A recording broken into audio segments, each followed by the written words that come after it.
mind that we got to spend time with yesterday. We have Katherine Schweit, author, attorney, and FBI special agent from right here in Jackson, Welcome Michigan. back. Hey, thank you. I'm happy to be here. It's happy to be home. Yeah, welcome back. It was awesome. We taped, we'll call it one of two podcasts we're going to do throughout the year with you yesterday, but we had a great time. Thank you so much. You've been all over the news recently with the United Healthcare CEO shooting. Your expertise, you've been a contributor on CNN. That case kind of took the country by storm. Definitely. It was just, it's what I do, which is planned targeted violence. That's what my area of expertise is. And I think that we don't always think of an assassination as that. Right. So once it happened, all of the people who I know in the business were calling to say, explain to us how this might have come about. What did this person maybe know? Who is it? Is it a trained assassin? That was a really common question I got, stuff like that. And people wanted to know. So I spent a lot of time. I spent a lot of time driving back and forth to studios. Well, I didn't do any driving, but they did the driving. Of course. Well, yeah, ask this question, please. I want to know. Well, I want to say, so I saw you on the panel with Wolf Blitzer. I was, yeah, that's true. And I'm fascinated by the whole thing. And I just saw something in your eye, and I thought, they know exactly who it is. And I'm curious, how quickly did they know exactly who that shooter was? They didn't.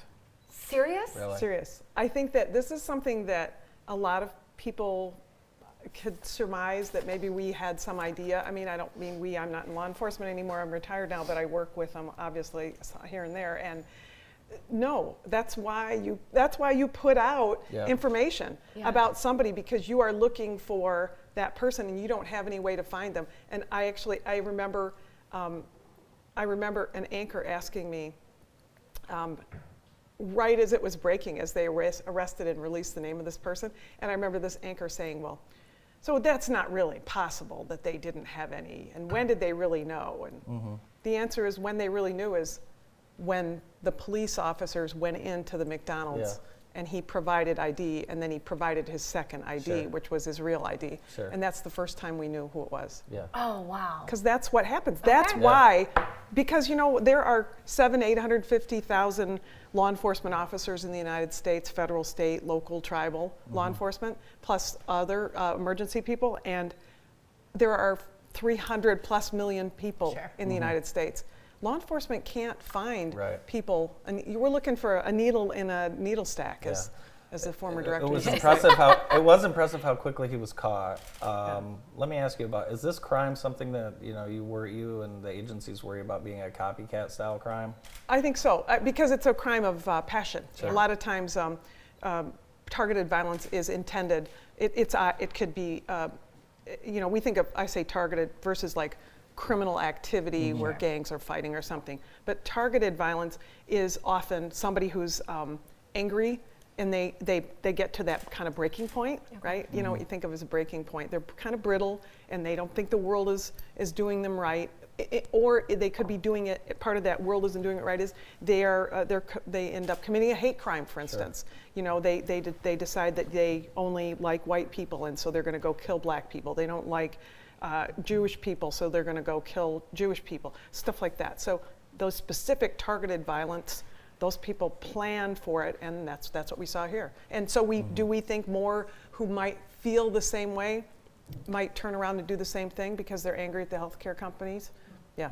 Katherine is the co-host of Stop the Killing podcast, and you were on season 5. And this is so interesting. You talk to all sorts of different people. Tell us a little bit about this podcast and how people can find it. Well, I think the most important thing is it's free. I always Absolutely, it is. It's free.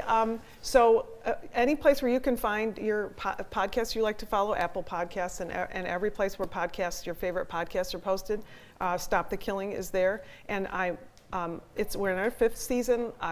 My podcast co-host lives in London, which makes the conversations not only entertaining to listen to, but also she is a perfect foil for.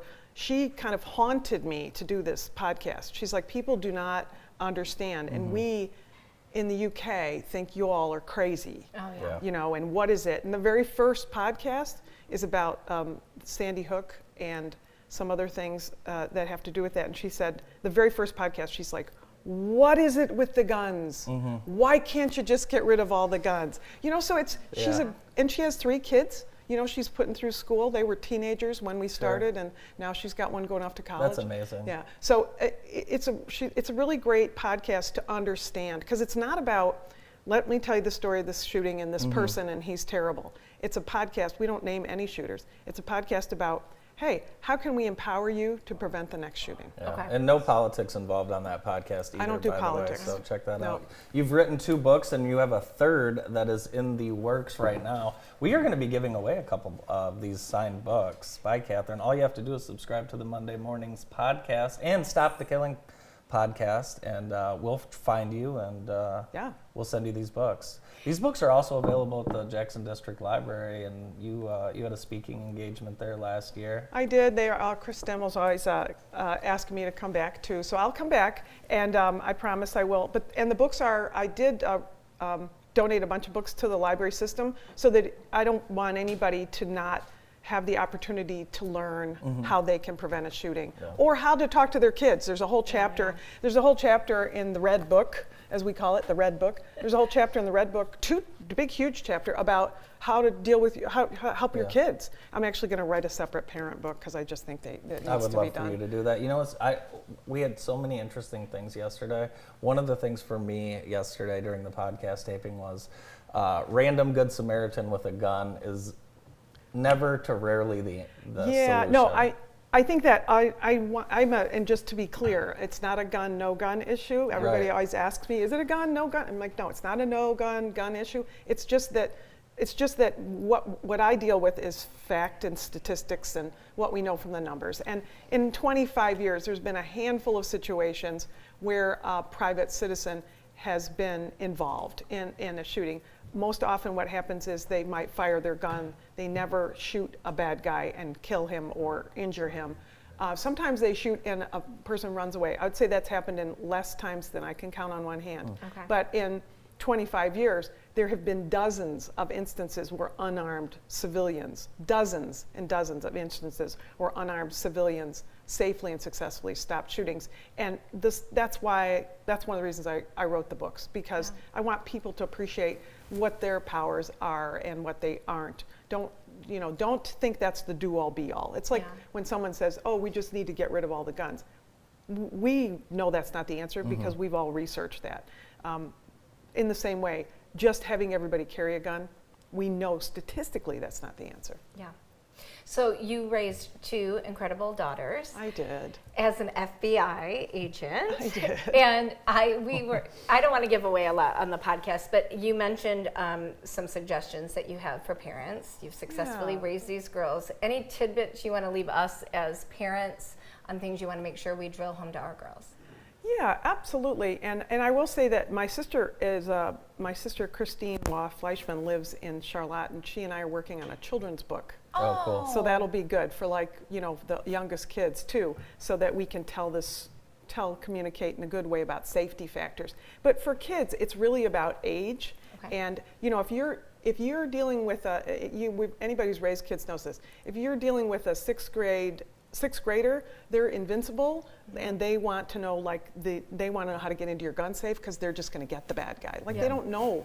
Sure. And a 17, 18, 19-year-old, they are going to confront, and maybe that's bad, right? And little kids, the tiniest little kids, they just need to learn how to be quiet and how to pay attention to rules, which isn't any different than any other direction. And we teach kids fire drills, right? We haven't lost a child to a fire since the 1950s in the United States, but still we teach fire drills so everybody knows. And that's really what we want people to know. That's a little tidbit. I think the biggest things are teach them that bad things happen. It's okay. This isn't an outsized problem. There are so few shootings in schools in the United States, but they get a lot of coverage. I get it. And so you think your kids aren't talking about this? They are. Yeah. They are. They know. A 3rd grader is hearing about it, and a 7th grader, and a 17-year-old, and they know, especially here, right? We had Michigan State, my alma mater, they've had shootings around here. Yeah. So talk to your kids about it, because you're their first line of defense. I think parents are afraid to talk to kids, and yet their kids are getting training at school. Yeah. Right. ask them what they learned. You can hear more from Katherine on the Monday Mornings podcast. That will air a week from today. You can check that out wherever you get your podcasts. And don't forget to subscribe to the Monday Mornings podcast, and you'll have a chance to win one of Katherine's signed books. You've lived in a couple different major NFL markets. Yeah, I just want to be clear. I lived in Packerland, Okay. Bears land. Okay. I just want to be clear. All right. All Detroit. right. Just want Put to be it clear. on. There we go. Woo! What does that look? That Perfect. looks amazing. Thank you from my brother Daniel. There you Oh, go. perfect. Yesterday he gave me this. Katherine, you can wear it thanks to so the much. Super Bowl. That's right. There you go. Thanks. Thanks for being with us today. We appreciate it. Indeed, indeed. Take care. Katherine Schweit, Special Forces, FBI. More of the show right after this.